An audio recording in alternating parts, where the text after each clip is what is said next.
बोलते।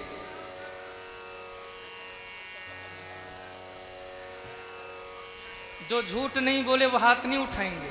हाँ हाँ भाई हाँ, जो झूठ नहीं बोल, अच्छा बताओ, सच बताओ कितने लोग झूठ नहीं बोलेंगे वो हाथ उठाएं। जो झूठ बोलेंगे वो मत उठाना। कितने लोग झूठ नहीं बोलेंगे? हम झूठ नहीं बोलेंगे, यही कितना बड़ा झूठ है।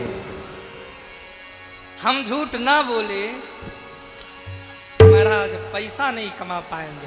झूठ न बोले तो फिर कहाँ चलने वाला है। हाँ, जैसे जीवन जीने के लिए भोजन जरूरी है, ऐसे झूठ भी बोलो।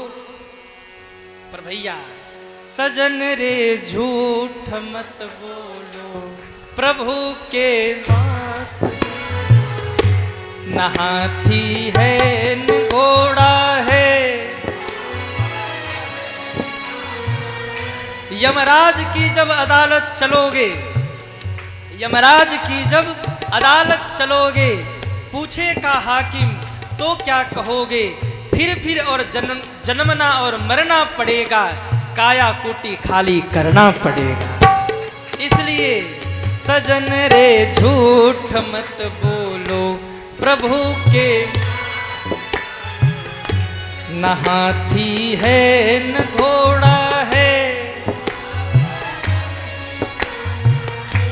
अरे भैया झूठ मत बोलो, ओ सजन रे झूठ मत बोलो। बोलिए भक्तवत्सल भगवान की जय। माँ ने झूठ बोला, बाबा कछु न परीक्षा लीन्ह गोसाई, किन्ह प्रणाम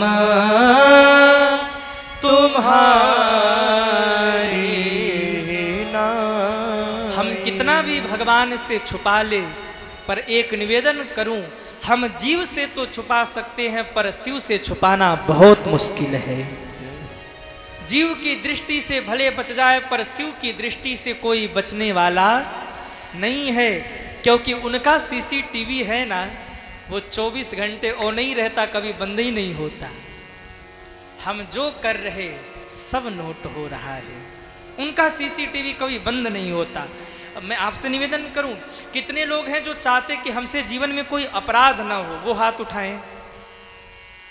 क्या बात है, कहीं सीसीटीवी लगा हो और लिख दिया जाए सावधान आप सीसीटीवी कैमरे के नजर में हैं, तो हम जरा सावधान हो जाते, भैया जरा ठीक ठाक से रहो, कोई अपराध ना हो जाए, सीसीटीवी देख रहा है।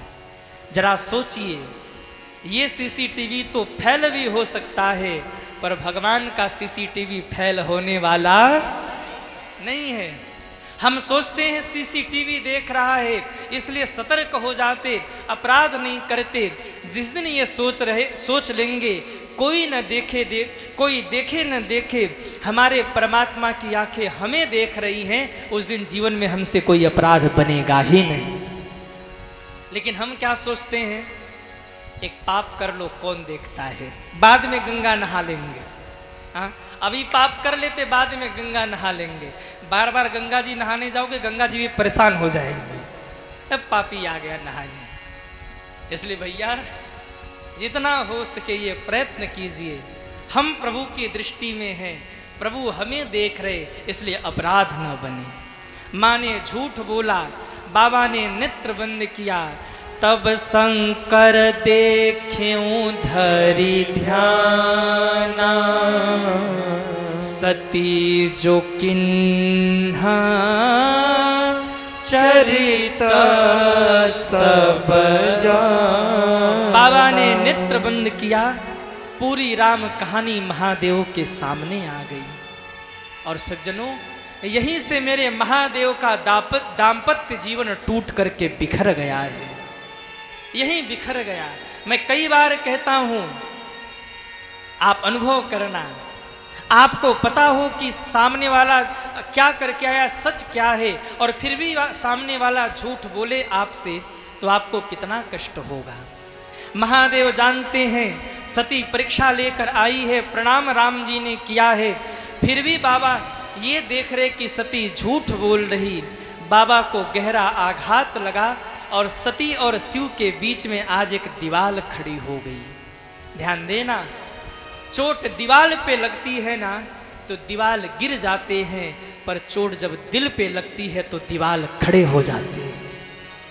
शिव और सती के बीच में एक दीवार खड़ा हो गया। सती ने मुझसे झूठ बोला, परीक्षा लेने गई, फिर भी सीता का रूप बनाया और फिर भी कहती है कछुन परीक्षा लिन्न गुसाई। नहीं नहीं, जो अब करहूं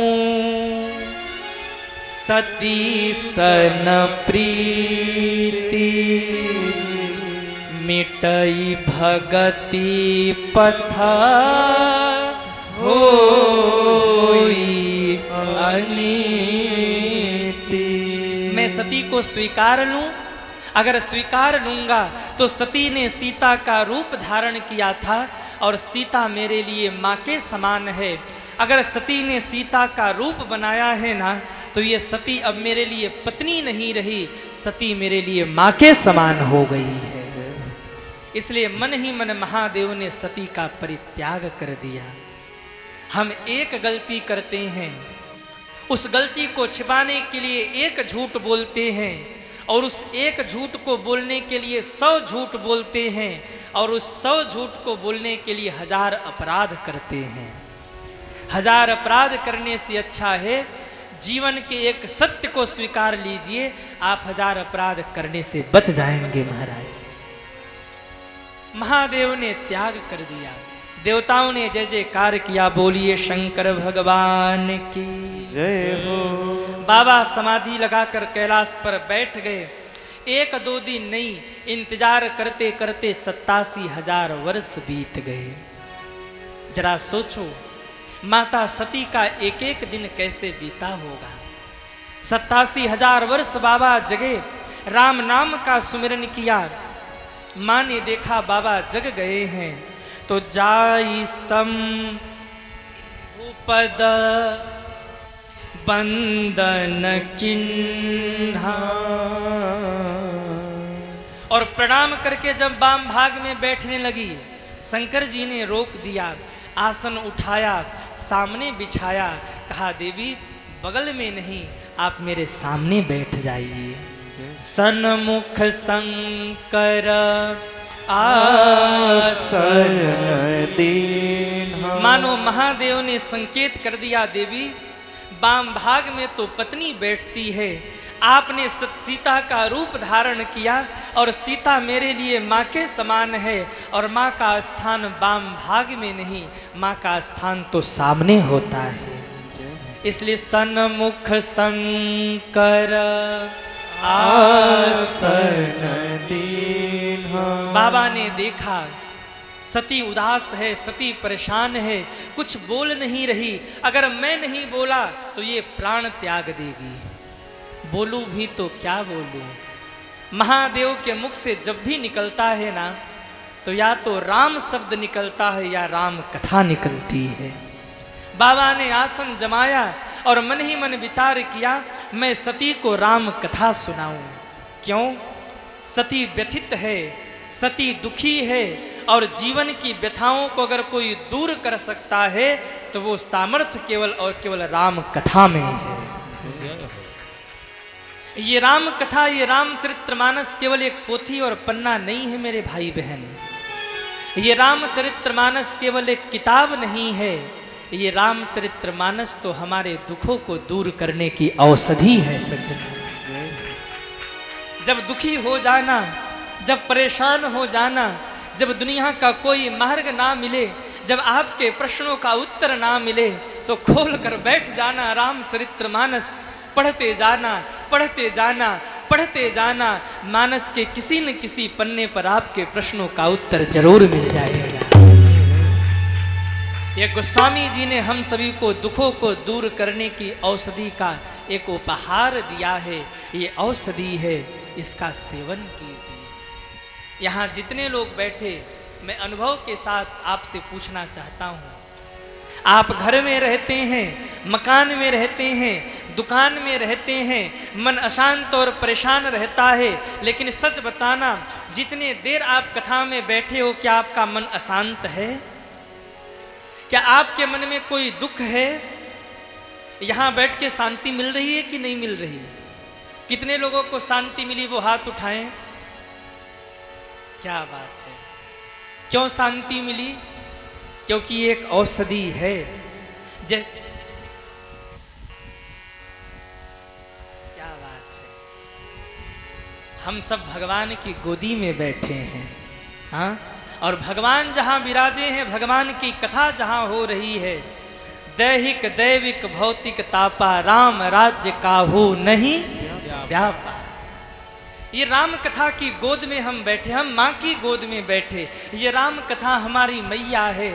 बच्चा कितना भी परेशान हो, छोटा सा बच्चा जाके माँ की गोद में बैठ जाए और माँ सिर पे हाथ रख देना, तो बच्चे का सारा दुख दूर हो जाता है।